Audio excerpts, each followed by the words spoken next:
அன்பர்கள் அனைவருக்கும் வணக்கம். இன்று நாம் தெய்வீக கலைகள் என்ற இந்த சேனல்ல இந்த கிரகணம்னா என்ன, ராகு கேத்துக்களுக்கு சூரியன் மேலேயும் சந்திரன் மேலேயும் என்ன கோபம், ஏன் இந்த கிரகணம் நடக்கிறது என்பதை பற்றி தெரிந்து கொள்வோம். ஆதியிலே கிரகங்கள் 7 தான் இருந்தன. சூரியன், சந்திரன், செவ்வாய், புதன், வியாழன், வெள்ளி, சனி 7 மட்டுமே கிரக நிலையில் இருந்தன. அந்த காலத்திலே தேவேந்திரன் சொர்க்கத்தை ஆட்சி செய்து கொண்டிருந்தான்.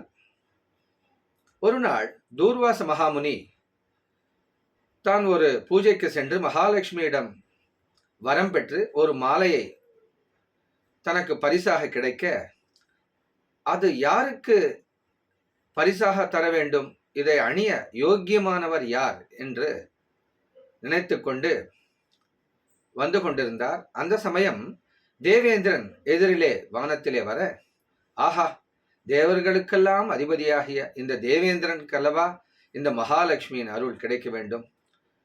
அப்படி தேவேந்திரனிடம் இந்த மாலை இருந்தால் உலகமே சுபிட்சமாக இருக்குமே என்று நினைத்து அந்த மாலையை தேவேந்திரனுக்கு பரிசாக தருகிறார். தேவேந்திரனோ அந்த மாலையை ஏற்றுக்கொண்டு தன் வாகனமாகிய அந்த ஐராவதம் என்று சொல்லக்கூடிய அந்த யானைக்கு அவர் அணிவிக்கிறார். நாம கூட கோயில்ல மாலை கொடுத்தா என்ன பண்ணுவோம், கார்ல கட்டுறோம், இல்ல பைக்ல கட்டுறோம் இல்லையா, அதே மாதிரி.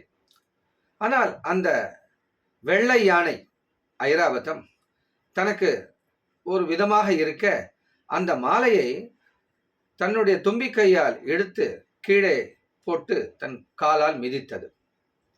இதை கண்ட துர்வாசர் குதித்தெழுந்தார். துர்வாசருக்கு சகஜமாகவே கோபகுணம், ஒரு க்ஷணத்திலே கோபம் வந்துவிடும். உடனே தேவேந்திரனிடம் பார்த்து, மகேந்திரா, இந்த மாலை கிடைக்க எவ்வளவு அரிது தெரியுமா, எவ்வளவு பாக்கியம் இருந்தால் இந்த மாலை கிடைக்கும் தெரியுமா, அப்பேற்பட்ட அசாத்தியமான இந்த மாலையை நீ அணிந்து கொண்டு சுகமாக உலகத்தை நடத்த வேண்டும் என்பதற்காக உனக்கு கொடுத்தால் இப்படி அவமானப்படுத்துகிறாயே, இவன் யானையை விட்டு மிதிக்க விட்டாய் என்ற கோபத்துல, எந்த செல்வத்தினால் உனக்கு இவ்வளவு செருக்கு உண்டானதோ, எப்படி நீ இந்த மாலையை மதிக்கவில்லையோ, என்னை மதிக்கவில்லையோ, அந்த செல்வம் உன்னிடம் இருந்து பிரியட்டும், உனக்கு இனி செல்வமே இல்லாமல் போகட்டும் அப்படின்னு உடனே ஒரு சாபம் கொடுக்கிறார். அந்த மறுகணமே தேவேந்திரன் தேஜஸ் குறைந்தது, கருநிறமாக மாறிவிட்டான். அவனுடைய அனைத்து சொத்துகளும் மறைந்து விட்டன. சொர்க்க சாம்ராஜ்யம் இழந்து விட்டான். அவனுடைய தேவேந்திர பட்டபி யானை கூட மறைந்தது. கருகிய முகத்தோடு ஒளியற்றவனாய் தேவேந்திரன் திகழ்ந்தான். தான் செய்த தவறை நினைத்து வருந்தி மகர்ஷியின் பாதத்திலே விழுந்தான். மகர்ஷி, துர்வாசரே, என்னை மன்னியுங்கள், நான் வேண்டும் என்று செய்யவில்லை அப்படின்னு பாதத்தில் விழப்போக துர்வாசர் கோபத்திலே மறைந்து விட்டார். எங்கு தேடியும் அவர் கிடைக்கவில்லை. என் செய்வது என்று திகைத்த தேவேந்திரன் பிரம்மனிடம் சென்று முறையிட்டான். பிரம்மன் சிவனிடம் முறையிட்டார். பிறகு பிரம்மாவும் சிவனும் சேர்ந்து ஸ்ரீ மகாவிஷ்ணுவிடம் வைகுண்டம் பார்க்கடலிலே சென்று முறையிட்டனர். தேவேந்திரனுக்கு சொர்க்காதிபத்தியம் இல்லை என்றால் அனைவரிடமும் செல்வம் என்பது இருக்காதே, அந்த மகாலட்சுமியின் அருள் அனைவருக்கும் வேண்டுமே அப்படின்னு அனைவரும் திகைத்தனர். லக்ஷ்மி மறைந்தது என்றால் இங்கு மகாவிஷ்ணுவிடம் கூட மகாலட்சுமி இல்லை, மறைந்து விட்டாள். அப்பொழுது இதற்கு என்ன தீர்வு என்று தியானத்திலே சிந்தித்த மகாவிஷ்ணு, நாம் அனைவரும் சேர்ந்து அந்த பார்க்கடலை கடைய வேண்டும், சமுத்திர மதனம் செய்ய வேண்டும், அதிலிருந்து மீண்டும் செல்வம் கிடைக்கும், மகாலட்சுமி தோன்றுவாள் என்ற தீர்வை மகாவிஷ்ணு கொடுக்க, அது எப்படி சாத்தியப்படும், எப்படி சமுத்திர மதனம் செய்ய வேண்டும் என்று அவரிடமே கேட்டார்கள். அவர் மந்தரகிரியை தான் மத்தாக வைத்து வாசுகி என்ற பாம்பை கயிறாக திணைந்து அந்த சமுத்திரத்தை கடைய வேண்டும் அப்படின்னு ஒரு யோஜனையை சொல்றார். இதை கேட்ட தேவர்கள், எங்கள் சக்தி போராதே அப்படின்றால் நீங்கள் ராட்சசர்களையும் அழைத்துக் கொள்ளுங்கள், உங்கள் பலம் மட்டும் போராது, இருபுறமும் 2 பிரிவினரும் சேர்ந்து ஒன்றாக கடையுங்கள், அப்பொழுதுதான் அந்த மகாலட்சுமி தோன்றுவாள் அப்படின்னு தேவேந்திரனிடம் யோஜனை கூறுகிறார். தேவேந்திரன் வேறு வழி இல்லாமல் ராட்சசருடன் சேர்ந்து சாந்தி செய்து கொண்டு ஒப்பந்தமாக நாம் அனைவரும் சேர்ந்து பார்க்கடலை கடைவோம், அப்பொழுது அதிலிருந்து மகாலட்சுமி தோன்றுவாள், செல்வங்கள் கிடைக்கும், வாருங்கள் அமிர்தம் கிடைக்கும் அப்படின்னு அவங்களுக்கு ஆசை காட்டி இந்த இரு பிரிவினரும் சேர்ந்து சமுத்திர மதனம் தொடங்குகிறார்கள். மந்தரகிரியை கொண்டு வந்து வாசுகியை கயிறாக கட்டி கடைய முயற்சி செய்யும் பொழுது அந்த பர்வதத்தின் பாரம் தாங்காமல் அந்த சமுத்திரத்திலே வீழ்ந்து கொண்டிருந்தது. என்ன செய்ய வேண்டும் என்று திகைத்த தேவர்களும் அசுரர்களும் அந்த மகாவிஷ்ணுவிடமே சென்று முறையிட்டனர். அப்பொழுது கவலைப்படாதீர்கள், நான் கூர்ம அவதாரம் எடுத்து அந்த பர்வதம் சமுத்திரத்தில் விழாமல் பாதுகாக்கிறேன், அப்பொழுது நீங்கள் கடையலாம் என்று சொல்லி தான் ஒரு கூர்ம அவதாரம் எடுத்து அந்த மலைக்கு அடியிலே தான் தாங்கி அந்த சமுத்திர மதனம் என்று கடைவதற்கு உதவியாக இருக்கிறார். இப்போ அந்த வாசுகி என்ற பாம்புக்கு யார் தலைப்புறம் இருப்பது, யார் வால்புறம் இருப்பது என்பதில் ஒரு சர்ச்சை. ராட்சசர்கள் சொல்கிறார்கள் நாங்கள் தலைப்புறம், தேவர்கள் சொல்கிறார்கள் நாங்கள் தலைப்புறம். எப்பொழுது தேவர்கள் நாங்கள் தான் வால்புறம் என்றார்களோ, ராட்சசர்கள் பொறாமை பிடித்தவர்கள் அல்லவா, ஆஹா நாங்கள் தான் வால்புறம் நீங்கள் தான் தலைப்புறம் என்றார். இல்லை இல்லை, தேவர்கள் அனைவரும் நாங்கள் தலைப்புறமாக இருப்போம், நீங்கள் வால்புறம் இருங்கள் என்று சொன்னவுடன் இல்லை இல்லை நாங்கள் தான் தலைப்புறம், இல்லை நீங்கள் வால்புறம் என்று மாத்தி மாத்தி அவங்க பேசிக்கிட்டு இருக்காங்க. எனக்குன்னா எனக்கு. கடைசியில அசுரர்களை தலைப்பக்கமும் தேவர்கள் வால் பக்கமும் சேர்ந்து சமுத்திரத்தை மதனம் செய்ய தொடங்கினர். அப்பொழுது முதலில் தோன்றியது ஹாலஹால விஷம். அந்த ஹாலஹால விஷத்தை கண்டவுடன் அனைவரும் திகைத்தனர். செய்வதறியாது அந்த பரமேஸ்வரனை வேண்ட அவர் அந்த ஹாலஹால விஷத்தை ஒரு சிறிய ஒரு சின்ன பழம் போன்று, அதான் அந்த இது சொல்லுவோம் பார்த்தீங்களா, காலா ஜாமுன் அப்படின்னு சொல்லுவோமே, அது பேர் என்ன, அப்படி ஒரு சின்ன ஒரு பழத்தை போன்றாக்கி தன் கண்டத்திலே அதை நிறுத்தி கொண்டார். அப்பொழுதுதான் பரமேஸ்வரனுக்கு நீலகண்டன் என்ற நாமம் தோன்றியது. அனைத்து ஹாலஹாலத விஷயத்தையும் தாண்டிய பிறகு மீண்டும் கடையத் தொடங்கினர். அப்பொழுது தோன்றியது சந்திரன், சந்திரன் பிறகு லக்ஷ்மி, அப்புறம் காமதேனு, கல்பவருஷம், இப்படி ஒன்றுக்கு பின் ஒன்றாக தோன்ற ஆரம்பித்தன. கடைசியில் பகவான் தேவர் தன்வந்திரி பகவான் அமிர்தத்தை கொண்டு வருகிறார். அந்த அமிர்த கலயத்தை வாங்கி கொண்டு அசுரர்கள் விரைந்து ஓட ஆரம்பித்தனர். தேவர்கள் திகைத்தனர். ஐயோ, இந்த அசுரர்களுக்கு அமிர்தம் கிடைத்தால் என்ன ஆவது? அவர்கள் ஏற்கனவே பலசாலிகள், இந்த அமிர்தத்தை சாப்பிட்டு விட்டால் மரணமே இருக்காது, இனி அவர்களை வெல்லவே முடியாது அப்படின்னு தேவேந்திரன் மிகவும் கவலைப்பட்டான். தான் உடனே மனதிலே மகாவிஷ்ணுவை வேண்ட மகாவிஷ்ணு கவலைப்படாதே என்று அபயம் அளிக்கிறார். சட்டென்று அதே சமயத்தில் ஒரு சுந்தர பெண் அந்த சமுத்திர கரையிலே தோன்றுகிறாள். அவள் அழகிலே ராட்சசர்களும் தேவர்களும் அனைவரும் வழங்கினர். யார் இந்த சுந்தராங்கி?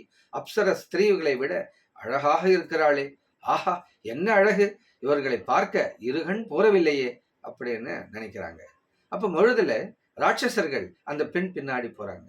அந்த பெண் சொல்கிறாள் அந்த பெண்களிடம், சுந்தரி நீ யார், எந்த உலகத்தை சேர்ந்தவள், இவ்வளவு அழகாக இருக்கிறாயே அப்படி என்று அவரிடம் உரையாடுகிறார்கள். அந்த பெண் சொல்கிறார், நீங்கள் இருவரும் அந்த அமிர்தத்தை பங்கு போட்டுக்கொள்ள துடிக்கிறீர்கள் அல்லவா?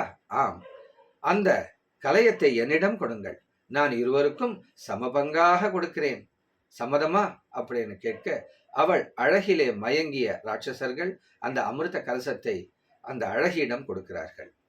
அந்த அழகி இருபாலரையும், ஒருபுறம் தேவர்களையும் மறுபுறம் ராட்சசர்களையும் இரு பிரிவினராக உட்கார வைக்கிறாள். முதலிலே தேவர்களுக்கா அசுரர்களுக்கா என்று மாத்தி மாத்தி பேசி கொண்டிருக்கும் பொழுதே மோகினி சொல்கிறாள், நான் முதலிலே தேவர்களுக்கு கொடுத்து பிறகு உங்களுக்கு தருகிறேன், சம்மதம்தானே என்று கேட்கிறாள். அந்த ராட்சசர்கள் தானவர்கள் அவள் அழகிலே மயங்கி உனக்கு எப்படி பிரியுமோ அப்படியே ஆகட்டும் என்று கூறினார்கள். உடனே அந்த அழகிய பெண் சென்று முதலில் தேவர்களுக்கு அமிர்தத்தை கொடுக்க ஆரம்பித்தாள். மெதுவாக மெதுவாக அனைவருக்கும் கொடுக்க கொடுக்க அந்த கலயம் தீர்ந்து கொண்டிருந்தது. இதை கவனித்த ராட்சச பிரிவிலே இருந்த ஒருவன் டக்குன்னு தேவரை போல் வேஷமிட்டு தேவர் பக்கத்திலே போய் உட்கார்ந்தான். ஒவ்வொருத்தருக்காக அந்த அமிர்தத்தை கொடுத்து கொண்டே பகிர்ந்து கொண்டே வந்திருக்கும் அந்த அழகிய பெண்ணிடம் சூரிய சந்திரர்கள் கண்ணை காட்டினார்கள். இப்படி ராட்சசன் ஒருவன் இந்த பிரிவிலே வந்து மாயாஸ்வரூபத்திலே உட்கார்ந்ததாக சூரிய சந்திரர்கள் கண் காட்டி அந்த மோகினி புரிந்து கொண்டு நடக்கும் தருணத்தில் அவள் சரியாக அந்த ராட்சசனுக்கு சொர்பானு என்பவன் அந்த ராட்சசனுக்கு அமிர்தத்தை கையில் ஊற்றினாள். அந்த அமிர்தத்தை அவனும் பருகினான். அது தன்னுடைய வாயிலிருந்து கண்டம் வரை சென்றது. அந்த நேரத்திலே எப்பொழுது சூரிய சந்திரர்களின் அதனுடைய அந்த செய்கையை புரிந்து கொண்ட அந்த பெண் உடனே மகாவிஷ்ணுவாக மாறி சுதர்சன சக்கரத்தை ஏவினாள். அந்த சுதர்சன சக்கரம் அந்த ராட்சசின் தலையையும் உடலையும் இரு பிரிவுகளாக பிரித்தது. அப்பொழுதுக்கே அமிர்தத்தை உண்ட அந்த ராட்சசன் மரணம் இல்லாமல் ஆகிக் கொண்டிருந்தான். அவன் தலை வேறாகவும் உடல் வேறாகவும் போனதால் அவரே ராகு கேது என்ற இரு கிரகங்களாக மாறி மகாவிஷ்ணுவின் ஆசீர்வாதத்தாலே கிரக நிலையை பெற்றார்கள். அன்று முதல் ராகு கேத்துகளுக்கு இந்த சூரிய சந்திரர்களை கண்டால் ஆகாது. தன்னை காட்டிக் கொடுத்த சூரிய சந்திரர்களை கிரகணம் என்ற பெயரிலே சூரிய கிரகணம் சந்திர கிரகணம் என்று அவ்வப்பொழுது அவரை பாதித்து அவரை கஷ்டப்படுத்தி விடுவார்கள். மீண்டும் அந்த ஸ்ரீ மகாவிஷ்ணுவின் ஆசீர்வாதத்தாலே சூரியனும் சந்திரனும் பலம் பெற்று மீண்டும் வாழ்வார்கள். இப்படியாக இந்த கிரகணம் என்று தோன்றியது ஹிந்து தர்மத்தின்படி இந்து புராண கதைகளின்படி தோன்றிய கதை இதுவே ஆகும். இதுதான் ஆங்கிலத்தில் சோலார் எக்லிப்ஸ், லூனார் எக்லிப்ஸ் என்று நாம் அழைக்கின்றோம். இது பஞ்சாங்கத்திலே எப்பொழுது நிகழ்கிறது என்பதையெல்லாம் அதில் குறிப்பிடுகிறார்கள். இன்று செப்டம்பர் 7, 2025 இன்று சுமார் 9:57 இரவு தொடங்கி காலை விடிய காலை, அதாவது 1:26 AM காலை, அதாவது 8ஆம் தேதி காலை வரை இந்த கிரகணம் சந்திர கிரகணம் நடைபெறுகிறது. இது ஒரு அற்புதமான சமயம். முக்கியமாக இந்த சமயத்திற்கு இருக்க வேண்டிய விஷயங்கள், நீங்கள் விரைவில் 3 மணி நேரம் முன்னாவது உணவை சாப்பிட வேண்டும். அந்த கிரகண சமயத்திலே ஏதாவது ஒரு ஜபமோ தியானமோ, உங்கள் குரு ஏதாவது மந்திரம் கொடுத்திருந்தால் அதை ஜபம் செய்வதோ, உங்களுக்கு வேண்டியதை வேண்டும்படி நாமத்தை, பகவானுடைய நாமத்தை பிரார்த்தித்து கொண்டிருந்தால், ஜபம் செய்து கொண்டிருந்தால் மேன்மையான பலன்கள் கிடைக்கும். இது புதிய செயல்களை தொடங்குவதற்கோ அல்லது வாக்குவாதத்திற்கோ புதிய முடிவுகளை எடுக்கவோ சரியான நேரம் அல்ல. ஆகையால் பார்த்து நடந்து கொள்ளுங்கள். யாரிடமும் வாக்குவாதத்தில் இறங்காதீர்கள். உங்கள் அனைவருக்கும் மேன்மையை நடக்கட்டும். இப்படி ஒரு தெய்வீக கதையாக இந்த கிரகணத்தை தாங்கள் இன்று அறிந்தது ஒரு பெரிய பாக்கியம். உங்களை போன்ற நேயர்கள் கிடைத்தது எனது பாக்கியம் நினைக்கிறேன். கண்டிப்பா இந்த தெய்வீக சேனல் மற்றும் குடி ஆஸ்ட்ரோ டிவி, குடி டிவி என்ற 3 டிவி சேனல்ஸ் நமக்கு இருக்கு. அது அனைத்திலையும் நீங்க சப்ஸ்கிரைப் பண்ணுங்க, லைக் பண்ணுங்க, ஷேர் பண்ணுங்க. மீண்டும் அடுத்த பதிவில் சந்திப்போம்.